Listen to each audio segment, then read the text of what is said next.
ओम नमो भगवते वासुदेवाय। हरि का पंचांग चैनल पर आपका स्वागत है। हिंदू धर्म में सबसे प्रतिष्ठित व्रत कथा के रूप में भगवान विष्णु के सत्य स्वरूप की सत्यनारायण व्रत कथा है। सत्यनारायण व्रत कथा स्कंद पुराण के रेखाखंड से संकलित की गई है। इसमें कुल 5 अध्याय हैं। आइए जानते हैं सत्यनारायण व्रत कथा और पूजन विधि। सबसे पहले प्रश्न आता है, सत्यनारायण व्रत कब करते हैं? श्री सत्यनारायण व्रत किसी भी दिन या शुभ कार्य से पहले किया जा सकता है। संक्रांति, पूर्णमासी, अमावस्या या एकादशी में सत्यदेव का पूजन अति उत्तम माना गया है। श्री सत्यदेव के पूजन का व्रती जिस दिन कथा सुनना चाहे उस दिन सवेरे स्नान करके भगवान सत्यनारायण, श्री कृष्ण, राम आदि को श्रद्धापूर्वक प्रणाम करें। इस प्रकार व्रत का संकल्प करके व्रती सारे दिन निराहार रहकर विष्णु भगवान का ध्यान और गुणगान करें।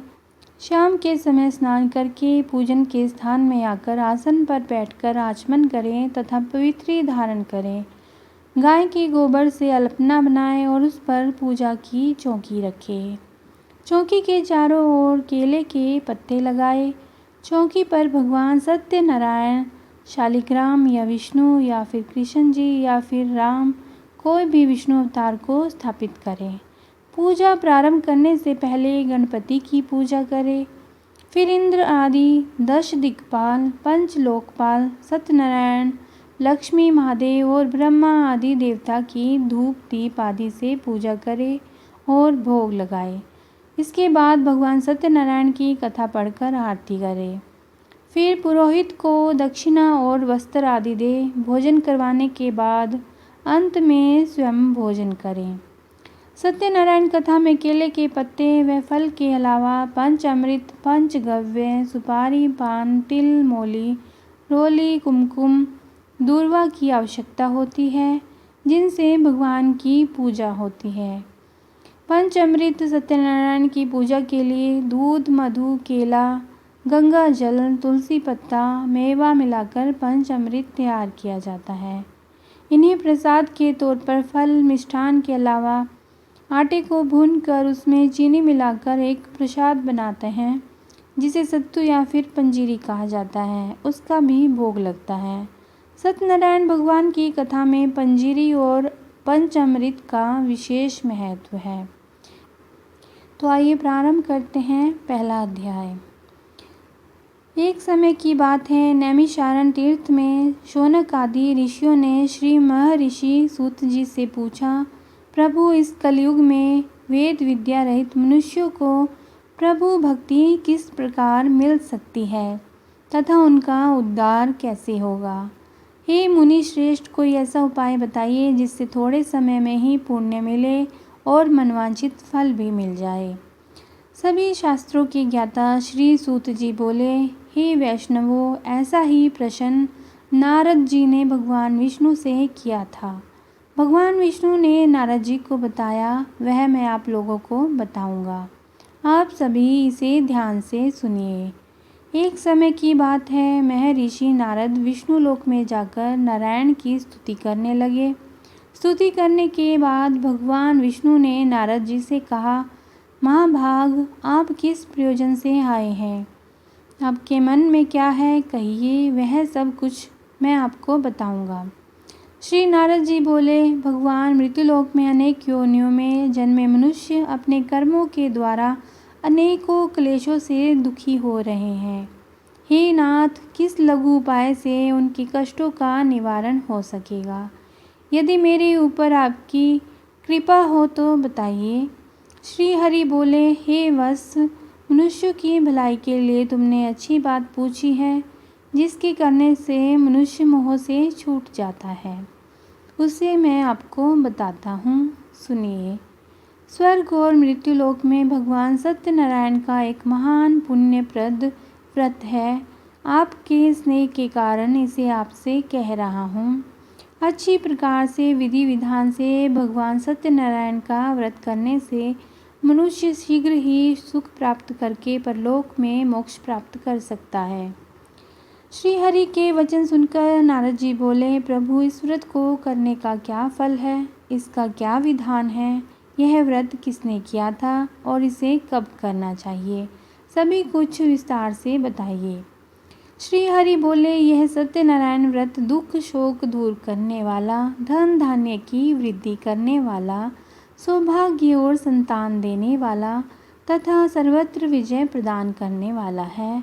जिस किसी भी दिन श्रद्धा भक्ति से समन्वित होकर मनुष्य बंधु बांधवों के साथ धर्म में तत्पर होकर सायंकाल को भगवान सत्यनारायण की पूजा करे, नैवेद्य के रूप में उत्तम कोटि के भोज्य पदार्थों को सवाया मात्र में लेकर अर्पित करना चाहिए। केले का फल, दूध, घी, गेहूं का चूर्ण, गेहूं के चूर्ण के अभाव में साठी चावल का चूर्ण, शक्कर या गुड़, ये सभी भक्ष्य सामग्री सवाया मातमीरा में लेकर भगवान को निवेदित करना चाहिए। बंधु बांधवों के साथ श्री सत्यनारायण की कथा सुनकर ब्राह्मणों को दक्षिणा देनी चाहिए। इसके बाद बंधु बांधवों के साथ ब्राह्मणों को भोजन करवाना चाहिए। भक्ति पूर्वक प्रसाद ग्रहण करके नृत्य गीत आदि का आयोजन करना चाहिए। इसके बाद भगवान सत्यनारायण का स्मरण करते हुए अपने घर जाना चाहिए। ऐसा करने से मनुष्य की अभिलाषा अवश्य ही पूर्ण होती है। विशेष रूप से कलयुग में पृथ्वीलोक में यह सबसे छोटा उपाय है। इति श्री सत्यनारायण व्रत कथा का प्रथम अध्याय संपूर्ण। दूसरा अध्याय इस प्रकार से है। श्री सूत जी बोले, हे ब्राह्मणों, अब मैं पूर्व काल में जिसने इस व्रत को किया था उसका वृतांत कहता हूँ। काशी नगरी में एक अत्यंत निर्धन ब्राह्मण रहता था। भूख प्यास से परेशान वह धरती पर घूमता रहता था। ब्राह्मण प्रिय भगवान विष्णु ने इस दुखी ब्राह्मण की दशा देखकर वृद्ध ब्राह्मण का वेश धारण करके उस ब्राह्मण से आदरपूर्वक पूछा, हे विप्र, प्रतिदिन दुखी होकर तुम पृथ्वी पर क्यों घूमते हो? दरिद्र ब्राह्मण बोला, मैं निर्धन ब्राह्मण हूँ और भिक्षा के लिए धरती पर घूमता रहता हूँ। यदि मेरी इस दरिद्रता को दूर करने का आपके पास कोई उपाय है तो कृपया करके मुझे बताइए। वृद्ध ब्राह्मण कहते हैं, सत्यनारायण भगवान मनोवांछित फल देने वाले हैं, इसीलिए तुम उनका उत्तम व्रत करो, जिसे करने से मनुष्य सभी दुखों से मुक्त हो जाते हैं। वृद्ध ब्राह्मण का रूप धारण किए भगवान विष्णु व्रत का सारा विधान बताकर अंतर्ध्यान हो गए। ब्राह्मण मन ही मन सोचने लगा कि जिस व्रत को वृद्ध ब्राह्मण ने कहा है उसे मैं जरूर करूँगा। यह निश्चय करने के बाद उसे रात में नींद नहीं आई। अगले दिन प्रातःकाल उठकर सत्यनारायण भगवान के व्रत का निश्चय करके भिक्षा के लिए चला गया। भगवान सत्यनारायण का व्रत करके वह निर्धन ब्राह्मण सभी दुखों से छूट गया और अनेक प्रकार की संपत्तियों से युक्त हो गया। सत्यनारायण भगवान के व्रत को जो मनुष्य करेगा वह सभी प्रकार के पापों से छूटकर मोक्ष को प्राप्त होगा। जो मनुष्य इस व्रत को करेगा यह सभी दुखों से मुक्त हो जाएगा। सूत जी बोले, भगवान विष्णु ने जो महात्म नारद जी से कहा था वह सब मैंने आपको कह दिया, अब आगे क्या कहूँ। शौनक आदि ऋषि बोले, मुनिवर उस ब्राह्मण से सुनकर किस किस ने इस व्रत को किया, हम सब इसे जानना चाहते हैं। हमारी इस व्रत के प्रति श्रद्धा हो रही है। श्री सूत जी बोले, हे मुनियों, जिसने इस व्रत को किया है वह सब सुनो। एक समय वह ब्राह्मण धन और ऐश्वर्य के अनुसार अपने बंधु बांधवों के साथ इस व्रत को करने को तैयार हुआ। उसी समय एक लकड़हारा वहां आया और लकड़ियों को बाहर रखकर अंदर ब्राह्मण के घर में गया। प्यास से दुखी वह लकड़हारा उनको व्रत करते देखकर पूछने लगा कि आप यहाँ क्या कर रहे हो तथा इसे करने से क्या फल मिलेगा, कृपया मुझे भी बताएं। ब्राह्मण ने कहा कि सब मनोकामनाओं को पूरा करने वाला यह सत्यनारायण भगवान का व्रत है। इनकी कृपा से ही मेरे घर में धन धान्य आदि की वृद्धि हुई है। सत्यनारायण व्रत के बारे में जानकर लकड़हारा बहुत प्रसन्न हुआ। चरण अमृत लेकर वह प्रसाद खाने के बाद अपने घर गया। लकड़हारे ने अपने मन में संकल्प किया कि आज लकड़ियां बेचने से जो धन मिलेगा उसी से श्री सत्यनारायण भगवान का उत्तम व्रत करूंगा। मन में इस विचार को करके उसने सिर पर लकड़ियां रखी और उस नगर में बेचने के लिए चला गया। वह उस जगह गया जहाँ पर धनी लोग ज़्यादा रहते थे। उस नगर में उसे अपनी लकड़ियों का दुगुना मूल्य प्राप्त हुआ। वह प्रसन्नता के साथ केले, घी, दूध, दही और गेहूं का आटा लेकर अपने घर गया। वहाँ उसने अपने बंधु बांधवों को बुलाकर विधि विधान से सत्यनारायण भगवान का पूजन किया। इस व्रत के प्रभाव से वह धन आदि से युक्त होकर संसार के समस्त सुख भोग प्राप्त करके अंत काल में बैकुंठ धाम चला गया। इति श्री सत्यनारायण व्रत कथा का द्वितीय अध्याय संपूर्ण। बोलो सत्यनारायण भगवान की जय। तीसरा अध्याय इस प्रकार से है। श्री सूत जी बोले, हे श्रेष्ठ मुनियों, अब आगे की कथा कहता हूँ। पहले समय में उल्कामुख नाम का एक बुद्धिमान राजा था। वह सत्यवादी और जितेंद्रिय था। वह प्रतिदिन देव स्थानों पर जाता था और निर्धनों को धन देकर उनके कष्ट दूर किया करता था। उसकी पत्नी कमल के समान मुख वाली तथा सती साध्वी थी। एक दिन वह भद्रशिला नदी के तट पर श्री सत्यनारायण भगवान का व्रत कर रहा था। उसी समय अनेक पुष्कल धन राशियों से संपन्न एक साधु नाम का बनिया वहां आया और अपनी नाव खड़ी करके राजा के समीप जाकर उनसे पूछने लगा, हे राजन, भक्तिभाव से पूर्ण होकर आप यहाँ क्या कर रहे हो? मैं सुनने की इच्छा रखता हूँ, कृपया आप मुझे बताइए। राजा बोले, साधु, मैं अपने बंधु बांधवों के साथ पुत्र आदि की प्राप्ति के लिए श्री सत्यनारायण भगवान का व्रत व पूजन कर रहा हूँ। राजा के वचन सुनकर साधु आदर से बोला, हे राजन, मुझे इस व्रत का सारा विधान बताइए। आपके कथन अनुसार मैं भी इस व्रत को करूँगा। मेरी भी कोई संतान नहीं है। इस व्रत को करने से ही निश्चित रूप से मुझे संतान की प्राप्ति होगी। राजा से व्रत का सारा विधान सुनकर साधु अपने घर गया और अपनी पत्नी लीलावती को संतान देने वाले इस व्रत का वर्णन कह सुनाया और कहा कि जब मेरी संतान होगी तब मैं भी इस व्रत को करूँगा। एक दिन लीलावती पति के साथ आनंदित होकर सामरिक धर्म में प्रयुक्त होकर सत्यनारायण भगवान की कृपा से गर्भवती हो गई। 10वें महीने में उसके गर्भ से एक सुंदर कन्या ने जन्म लिया। दिनों दिन वह ऐसे बढ़ने लगी जैसे कि शुक्ल पक्ष का चंद्रमा बढ़ता है। माता पिता ने अपनी कन्या का नाम कलावती रखा। एक दिन लीलावती ने मीठे शब्दों में अपने पति को याद दिलाया कि आपने सत्यनारायण भगवान के जिस व्रत को करने का संकल्प किया था उसे करने का समय आ गया है। आप इस व्रत को करिए। साधु बोला कि हे प्रिय, इस व्रत को मैं उसके विवाह पर करूँगा। इस प्रकार अपनी पत्नी को आश्वासन देकर वह नगर को व्यापार करने के लिए चला गया। कलावती पिता के घर में रहकर वृद्धि को प्राप्त हो गई। साधु ने एक बार नगर में अपनी कन्या को सखियों के साथ देखा तो तुरंत ही दूत को बुलाया और कहा कि मेरी कन्या के लिए कोई योग्य वर देख कर आओ। साधु की बात सुनकर दूत कंचन नगर में पहुंचा और वहां देखभाल कर लड़की के लिए एक सुयोग्य वाणिक पुत्र को ले आया। सुयोग्य लड़के को देख साधु ने बंधु बांधवों को बुलाकर अपनी पुत्री का विवाह कर दिया, लेकिन दुर्भाग्यवश साधु बनिया भगवान सत्यनारायण का उत्तम व्रत करना भूल गया। इस पर श्री भगवान क्रोधित हो गए और शाप दे दिया कि साधु को अत्यधिक दुख मिले। अपने कार्य में कुशल साधु बनिया जमाई को लेकर समुद्र के पास स्थित होकर रत्नापुर नगर में गया। वहां जाकर दामाद ससुर दोनों ने मिलकर राजा चंद्रकेतु के रमणीय नगर में व्यापार करना आरंभ किया।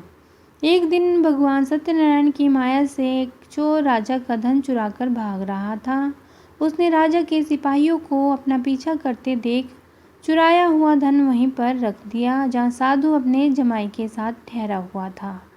राजा के सिपाहियों ने साधु वैश्य के पास राजा का धन पड़ा देखा तो वह ससुर जमाई दोनों को बांधकर प्रसन्नता से राजा के पास ले आए और कहा कि इन दोनों चोरों को हम पकड़ लाए हैं, आप आगे की कार्यवाही करें।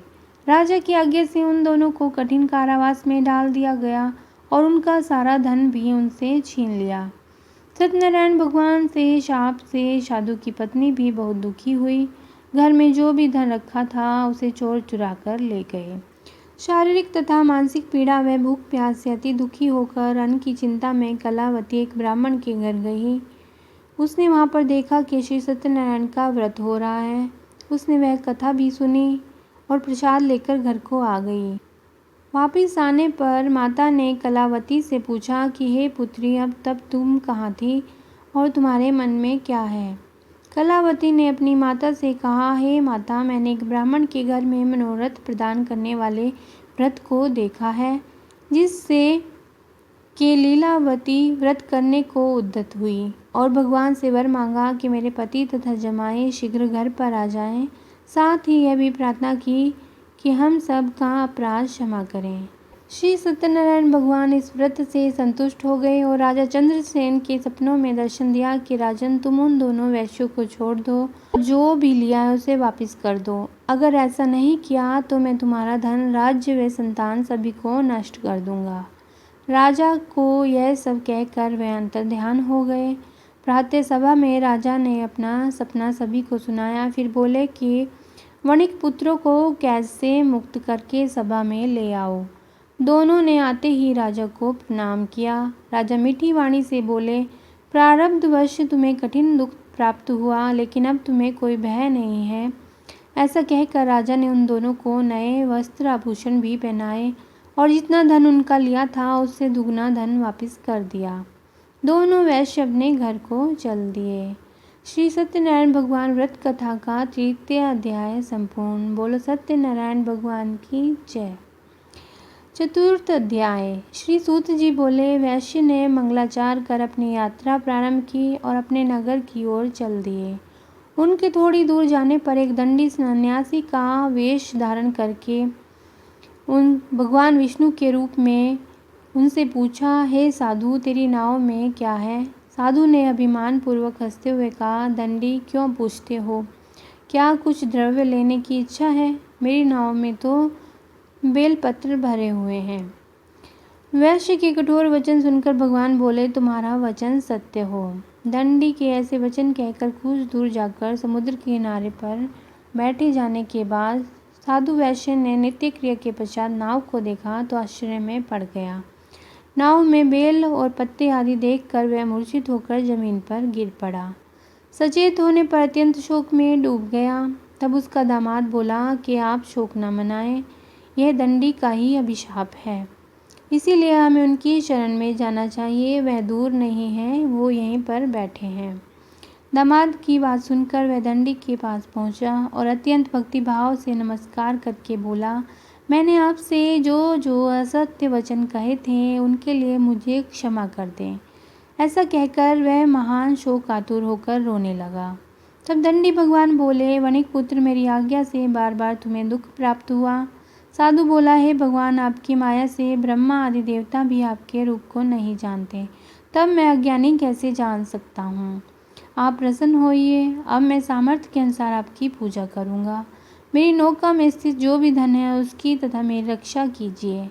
भगवान साधु वैश्य के भक्तिपूर्वक वचन सुनकर प्रसन्न हो गए और उसकी इच्छा अनुसार वरदान देकर अंतर्ध्यान हो गए। ससुर जमाई नाव पर आए तो नाव धन से भरी हुई थी। फिर वहीं अपने अन्य साथियों के साथ सत्यनारायण भगवान का पूजन करके अपने नगर को चल दिए। जब नगर के नज़दीक पहुँचे तो दूत को घर पर खबर करने के लिए भेजा। दूत साधु की पत्नी को प्रणाम करके कहता है कि मालिक अपने दामाद सहित नगर के निकट आ गए हैं। दूत की बात सुनकर साधु की पत्नी लीलावती ने बड़े हर्ष के साथ सत्यनारायण भगवान का पूजन करके अपनी पुत्री कलावती से कहा कि मैं अपने पति के दर्शन को जाती हूँ, तुम कार्य पूर्ण करके आ जाना। माता के ऐसे वचन सुनकर कलावती जल्दी में ही प्रसाद छोड़कर अपने पति के पास चली गई। प्रसाद की अवज्ञा के कारण श्री सत्यनारायण भगवान रुष्ट हो गए और नाव सहित उसके पति को पानी में डुबो दिया। कलावती अपने पति को यहाँ ना पाकर रोती हुई जमीन पर गिर गई। नौका को डूबा हुआ देखकर वह कन्या को रोता हुआ देखकर साधु दुखी हो गया और बोला, हे प्रभु, मुझसे तथा मेरे परिवार से जो भूल हुई है उसे क्षमा कर दो। साधु के दिन वचन सुनकर श्री सत्यनारायण भगवान प्रसन्न हो गए और आकाशवाणी हुई, साधु, तेरी कन्या मेरे प्रसाद को छोड़कर आई है, इसीलिए उसका पति अदृश्य हो गया है। यदि वह घर जाकर प्रसाद खाकर लौटती है तो इसे इसका पति अवश्य मिलेगा। ऐसी आकाशवाणी सुनकर कलावती घर पहुंचकर प्रसाद खाती है और फिर आकर अपने पति के दर्शन करती है। उसके बाद साधु अपने बंधु बांधवों सहित श्री सत्यनारायण भगवान का विधि विधान से पूजन करता है। इस लोक का सुख भोग कर वह अंत में स्वर्ग को जाता है। इतनी श्री सत्यनारायण भगवान व्रत कथा का चतुर्थ अध्याय संपूर्ण। बोलिए सत्यनारायण भगवान की जय। 5वां अध्याय। श्री सूत जी बोले, ऋषियों, मैं एक और कथा सुनाता हूँ, उसे भी ध्यानपूर्वक सुनो। प्रजा पालन में तत्पर तुंगध्वज नाम का एक राजा था। उसने भी भगवान का प्रसाद त्याग कर दुख प्राप्त किया। एक बार वह वन में जाकर वन्य पशुओं को मारकर वट वृक्ष के नीचे गया। वहाँ गोपगण भक्तिभाव से अपने बंधु बांधवों के साथ श्री सत्यनारायण भगवान का पूजन कर रहे थे। अभिमानवश राजा यह देखकर भी पूजा स्थान में नहीं गया और न ही उसने भगवान को नमस्कार किया। ग्वालों ने राजा को प्रसाद दिया, लेकिन उसने प्रसाद को ग्रहण नहीं किया और वहीं पर छोड़कर अपने नगर को चला गया। जब वह नगर में पहुंचा तो वहां सब कुछ तहस नहस हुआ पाया। वह शीघ्र ही समझ गया कि यह सब भगवान ने ही किया है।